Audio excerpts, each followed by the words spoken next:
Hello, hello, hello, good people. Hello, good people. I am Dr. Hollie Kelly, and this is Dr. Kelly's perspective for Monday, the 19th of August. Okay, we're already more than halfway through. Let me start by saying thank you, thank you, thank you for all the birthday wishes and prayers and kisses and love that I received. It was a wonderful birthday. I love any birthday, so it was very, very nice. And my niece, namesly, is her birthday today. She almost was born on my day, but happy, happy birthday, Holly, and my JMT sister Lily. Happy, happy birthday. August is a wonderful month. Okay, so you already see that I've entitled this perspective, Just Be You. Just be you. And I will admit, hey Terry, hey Bridget, I will admit that for most of us, for some of us, it takes a minute for us to get a clue that we are enough. We have to come to that conclusion. And when we're younger and growing up, others' opinions mean so much to us that oftentimes we will try to flip and dip and contort ourselves into being who we believe other people want us to be. But I am just, I guess my age, I have just come to fully realize, which is why I work so hard on becoming the best version of myself. Not the best version of you or, oh my goodness, I want to be just like her. And now I start doing everything like her. I recall that there was a period in my life, specifically my senior drill instructor for quite a while.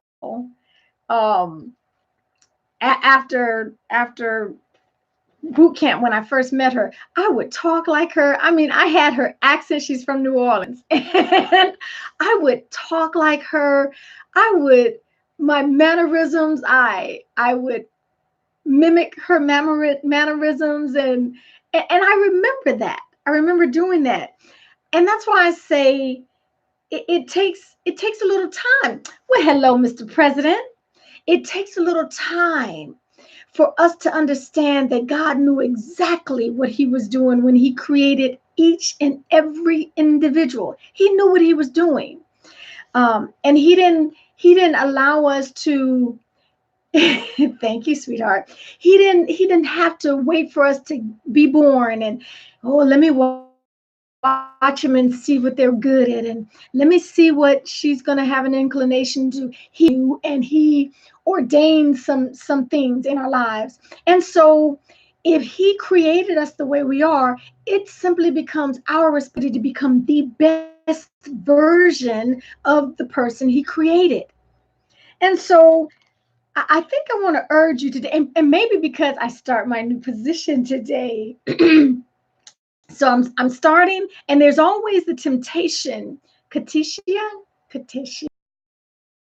There's always the temptation when you're going into position, walking into a situation, a circumstance, a scenario that you're unfamiliar with. There's always the temptation to become someone you're not, to put on something, to give someone a different perspective of who you are.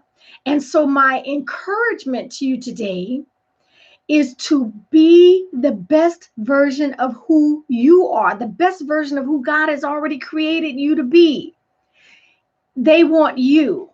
They want you to show up.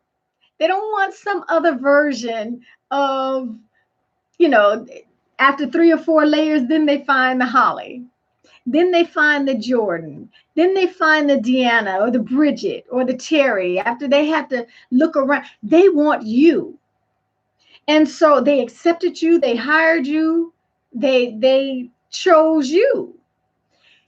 And so as difficult as it may be, it goes back to the reason it is so necessary for us to become the best version of who we are, to continually try and strive for growth. if we are not growing, if we are not changing, if we are not being challenged and stretched, I promise you, you are not all that you should be. You're not all that you could be. God knew exactly what he was doing when he gave you your personality. When he stopped me at 5'2.5", he knew exactly what he was doing. Because I always wanted to be 5'10". I think that is the most beautiful height on a woman. I would have been a hot mess at 5'10". Because I'm a little mess right now at 5'2.5". So he knew exactly what he was doing when he stopped me at this height, when he gave me this complexion, when he poured you and allowed you to be born into your ethnicity, into your gender, into your family, into your nation, in the neighbor. He knew exactly what he was doing. And so I just want to encourage you today on this Monday, as we are already halfway through the month of August. Make your life improvement plan, include the very, very distinct work of becoming the best version of you. Can nobody beat Hollie Kelly being Hollie Kelly? As a matter of fact, can't nobody beat Hollie D being Hollie D. And so, although we may admire the gifts and talents, anointings and skill sets, experiences of others, we have our own that we need to bring to fruition, to fulfillment. And that is my offering to you today. Again, I'm walking into a new exciting um, career that I have longed for. And so I think as I was reading my devotion, I think that's why it came to me. They want Hollie D. I do not need to go in there pretending to be somebody I am not. Okay. That's when you start stumbling and bubbling and making up stuff. Be you. No one can beat you being you. Okay. Just be the best version of you. Be the best version of you. That is my offering to you today. Make it a marvelous, marvelous Monday. And until next time, take real good care of yourselves.